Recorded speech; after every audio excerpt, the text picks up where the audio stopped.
বিভিন্ন ইউনিয়ন থেকে সকলকে ধন্যবাদ ও শুভেচ্ছা জানাচ্ছি।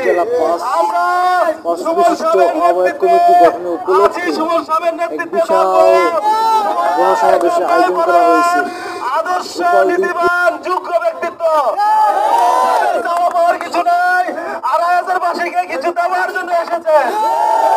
আমাদের মাঝে না আসতেন তাহলে আমরা নীতিবান ভালো মানুষ খুঁজে পেতাম না। ভালোবাসার রাজনীতি করবো সাহেবের নেতৃত্বে, সুমন সাহেবের নেতৃত্বে আমরা নতুন একটি বাংলাদেশ করবো। উপজেলা হবে আদর্শ নীতিবান ন্যায়পরায়ণ মানুষের দেশ, মানুষের দেশ। সুমন সাহেব আমাদের নেতা যোগ্য, আমরা তার নেতৃত্বে আছি, তার নেতৃত্বে থাকবো। যারা কমিটিকে আমরা শুভেচ্ছা জানাচ্ছি। গোপালদী পৌরসভার পক্ষ থেকে গোপালদী পৌরসভার পক্ষ থেকে নারায়ণগঞ্জের কমিটিকে আমরা শুভেচ্ছা জানাচ্ছি।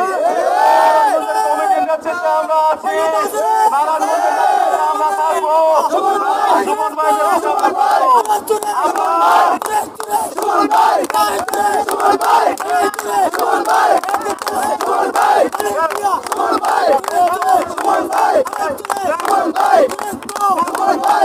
নেতৃত্বে আছি, সুমন ভাইয়ের নেতৃত্বে থাকবো। এই বলে আমার বক্তব্য শেষ করলাম। আল্লাহ হাফেজ।